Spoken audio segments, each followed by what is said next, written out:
Hello student, मैं पंकज पाल means P square फिर से हाजिर हूँ एक नई क्लास के साथ। स्टूडेंट, लास्ट डे हम लोगों ने 12th फिजिक्स में 3 चैप्टर्स कंप्लीट कर लिए थे और ये चैप्टर नंबर 4 है। 12th फिजिक्स का चैप्टर नंबर 4 है और 4th चैप्टर है dielectric and capacitor. Dielectric and capacitor, परावैद्युत एवं संधारित्र। ये एक आपका नया चैप्टर फिजिक्स फर्स्ट से बिलोंग करता है और इस चैप्टर का नाम परावैद्युत एवं संधारित्र, डाइलेक्ट्रिक एंड कैपेसिटर। तो स्टूडेंट्स, इसमें स्टार्ट करते हैं। सबसे पहले हम लोग स्टार्ट करेंगे वैद्युत धारिता, इलेक्ट्रिक कैपेसिटेंस की बात करते हैं। इलेक्ट्रिक कैपेसिटेंस यानी वैद्युत धारिता क्या है, सुनिएगा।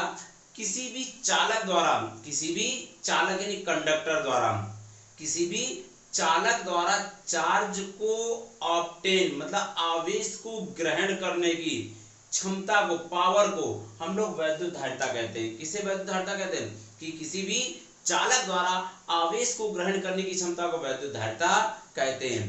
किसे वैद्युत धारिता कहते हैं? किसी भी चालक द्वारा आवेश को ग्रहण करने की क्षमता को वैद्युत धारिता कहते हैं। यानी power of absorbing electric charge is known as electric capacitance. यानी इलेक्ट्रिक चार्ज को गेन करने की पावर को, कैपेबिलिटी को हम लोग इलेक्ट्रिक कैपेसिटेंस कहते हैं। क्या कहते हैं? Electric capacitance. चार्ज को गेन करने की पावर को इलेक्ट्रिक कैपेसिटेंस कहते हैं। अब बात आते हैं, देखिए इसकी दूसरी डिफिनेशन तो सुनिएगा। जैसा कि लास्ट चैप्टर में आपने पढ़ा था, लास्ट चैप्टर में पढ़ा था कि पोटेंशियल का फार्मूला होता है V is equal to 1/4 pi epsilon naught के Q अपॉन R। पोटेंशियल मतलब विभव का फार्मूला पढ़ा था, V is equal to 1/4 pi epsilon के Q अपॉन R की पोटेंशियल का फार्मूला पढ़ा। अगर यहाँ टर्म देखा जाए कि पोटेंशियल जो चार्ज पर डिपेंड करता है, किस पर डिपेंड करता है? चार्ज पर। पोटेंशियल जो चार्ज पर डिपेंड करता है, मतलब चार्ज को बढ़ाने पर पोटेंशियल बढ़ता है, आवेश को बढ़ाने पर विभव बढ़ता है। तो दूसरा देखिए, दूसरी डिफिनेशन बनाने के लिए क्या बताइए कि चार्ज यानी आवेश को बढ़ाने पर पोटेंशियल का मान बढ़ता है, मतलब विभव का मान बढ़ता है। क्या बढ़ाने पर? आवेश बढ़ाने पर विभव का मान बढ़ता है। प्रोपोर्शनल यानी Q इंक्रीज करेंगे तो V इंक्रीज होगा। अब बात आती है, या प्रोपोर्शनल का साइन हटाएंगे तो जैसे ही प्रोपोर्शनल का साइन हटाया जाएगा बच्चों, तो एक कांस्टेंट C आ जाएगा। C एक कांस्टेंट है, इस कांस्टेंट को इलेक्ट्रिक कैपेसिटेंस मतलब वैद्युत धारिता कहते हैं। C एक कांस्टेंट है, इसको इलेक्ट्रिक कैपेसिटेंस मतलब वैद्युत धारिता कहते हैं। अब इसको अगर डिफाइन करना है तो C इज इक्वल बच्चों Q upon V। C is equal to Q upon V। C is equal to Q upon V। तो डिफिनेशन क्या बनेगी कि किसी भी चालक को दिए गए आवेश, किसी भी चालक को दिए गए आवेश और आवेश देने पर विभव में होने वाली वृद्धि के अनुपात को वैद्युत धारिता कहते हैं। किसी भी चालक को, कोई भी एक कंडक्टर है, उसको दिए गए चार्ज और उस चार्ज देने पर पोटेंशियल में जो इंक्रीज होता है उसके रेशियो को हम लोग इलेक्ट्रिक कैपेसिटेंस कहते हैं। किसको इलेक्ट्रिक कैपेसिटेंस कहते हैं? किसी भी चालक को दिए गए आवेश और आवेश देने पर विभव में होने वाले परिवर्तन के अनुपात को वैद्युत धारिता कहते हैं। The ratio of given charge to a conductor to the potential is known as electric capacitance. Clear है? The ratio of given charge to a conductor to potential is known as electric capacitance. कुल मिला के charge और potential का जो ratio capacitance के बराबर। तो कैपेसिटेंस आपको समझ में आ गई, किसी भी चालक यानी कंडक्टर द्वारा चार्ज को ग्रहण करने की जो प्रॉपर्टी है या पावर है, उस पावर को हम लोग क्या कहते हैं? कैपेसिटेंस कहते हैं। अब इसकी यूनिट निकालना चाहें तो यूनिट क्या होगी बेटा? इसी फार्मूले का यूज करेंगे। तो C is equal Q upon V, coulomb पर वोल्ट। कूलाम पर वोल्ट, कूलाम पर वोल्ट यूनिट होती है, कूलाम पर वोल्ट। और कूलाम पर वोल्ट को हम लोग क्या कहते हैं? फैराड कहते हैं। कूलाम पर वोल्ट को हम लोग फैराड कहते हैं। एक बात और बता दें कि फैराड जो है, फैराड एक बहुत बड़ी यूनिट है। फैराड एक बहुत बड़ी यूनिट है, इसका इस नेचर में प्रेजेंस ही नहीं है। कूलाम पर वोल्ट या फैराड हमने कहा कैपेसिटेंस मतलब धारिता की यूनिट होती है, लेकिन फैराड जो है एक इतनी बड़ी यूनिट है, इतनी बड़ी यूनिट है कि इसका प्रेजेंस इस नेचर में है ही नहीं। तो फैराड के प्लेस पर, किसके प्लेस पर? फैराड के प्लेस पर हम माइक्रोफैराड, पिकोफैराड और नैनोफैराड का यूज करते हैं। फैराड एक इतनी बड़ी यूनिट है कि इस नेचर में इसका प्रेजेंस ही नहीं है, तो क्या करते हैं इसके प्लेस पर माइक्रोफैराड, पिकोफैराड और नैनोफैराड का यूज किया जाता है। अब बात आती है कि फैराड जो है एक बड़ी यूनिट है, इसका नेचर में प्रेजेंस नहीं है, तो क्यों नहीं है, ये डेरिवेशन है जो कि आपको नेक्स्ट वीडियो में देखने को मिलेगी। अभी आप इतना याद रखिए कि फैराड जो है वो इतनी बड़ी यूनिट है कि इसका नेचर में प्रेजेंस ही नहीं है। अब हम लोग चलते हैं देखिए अगले टॉपिक की ओर, इसके डायमेंशन। तो यूनिट तो पता चल गई फैराड होती है, क्या होती है, फैराड होती है या फैराड कह दीजिए। अब बात आती है डायमेंशन। तो C = Q/V, C = Q/V। Q मतलब चार्ज की यूनिट AT होती है बच्चों, AT। पोटेंशियल यानी विभव, विभव की यूनिट हमने पहले चैप्टर में निकलवाई थी। तो विभव की यूनिट क्या होती है, dimension sorry, ml2t-3 a-1, ml2t-3 a-1 होती है पोटेंशियल की, ठीक है। तो ml2 और निकालेंगे कैसे, जो निकालना चाहे तो V = W/Q से निकाल सकते हैं। W की डायमेंशन होती है बच्चों ml2t-2, क्या होती है W की, ml2t-2 और चार्ज की AT। अगर इसको सॉल्व करेंगे बच्चों तो ये आ जाएगी ml2t-3 a-1।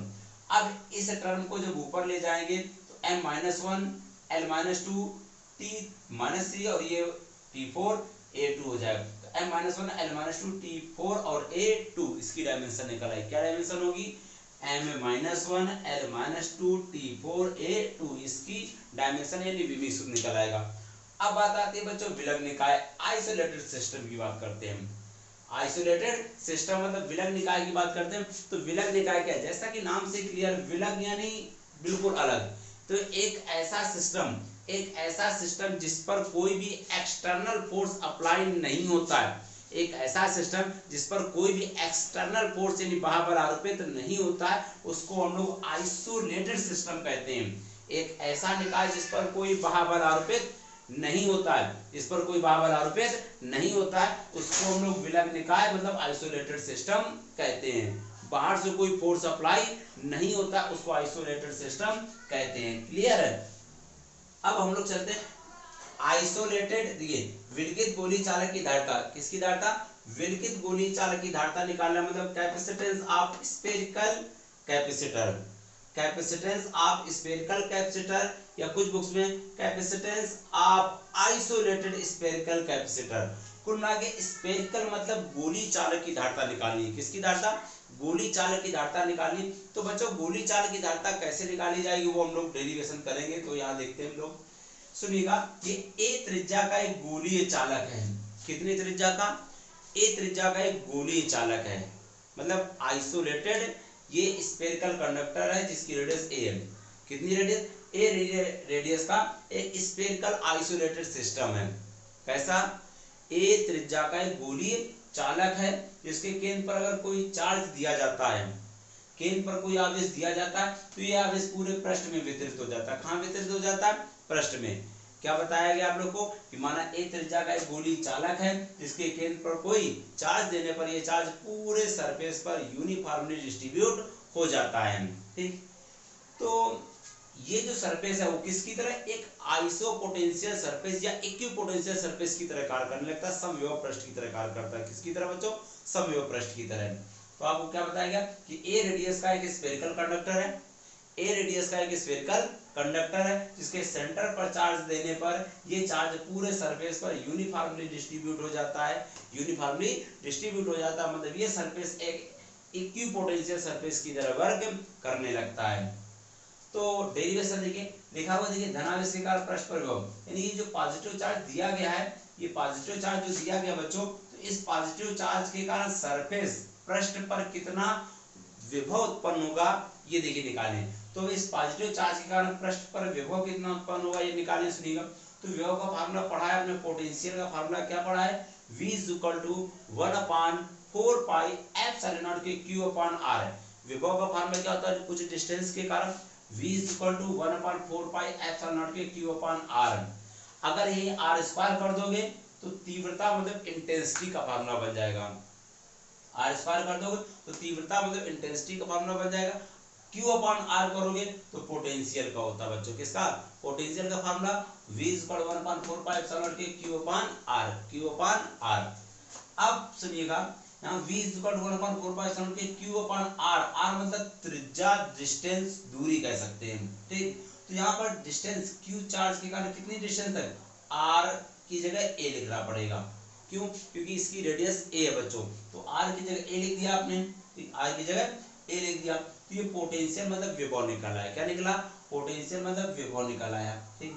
अब सो कैपेसिटेंस मतलब धारिता, कैपेसिटेंस में धारिता निकाली, तो धारिता का सूत्र क्या, C is equal to Q upon V, C is equal to Q upon V, V की वैल्यू ये रखी हम लोगों ने, क्या रखी V की वैल्यू 1/4 पाई एप्सिलॉन के Q अपॉन R होता है, R मतलब डिस्टेंस, डिस्टेंस यहाँ पर A है, तो Q अपॉन A हो जाएगा, V की वैल्यू यहाँ पर रख देंगे, ठीक, Q से Q कट जाएगा, Q से Q कट जाएगा, ये 1/4 पाई एप्सिलॉन के 1/4 पाई एप्सिलॉन के 1/a बचेगा, ये पूरा टर्म बच्चों, ये टर्म ऊपर चला जाएगा, तो क्या हो जाएगा, q से q कट चुका है, ये पूरा ऊपर चला जाएगा, तो c is equal to 4 pi epsilon k into a हो जाएगा, k की जगह 1 रखेंगे, एयर है, अगर मान लो यहाँ पर लिख सकते हैं कि फॉर एयर k की वैल्यू 1 माने, तो k की वैल्यू 1 माने तो c इज इक्वल टू क्या आ जाएगा 4 pi epsilon a, 4 pi epsilon a, ये गोली चालक की धारिता है, क्या फार्मूला होता, C is equal to 4 pi epsilon A, ये जहां पर रेडियस मतलब त्रिज्या, डिस्टेंस है। क्लियर बच्चों, नोट करना चाहते तो कुछ नोट कर सकते हैं। थैंक यू आज की क्लास के लिए।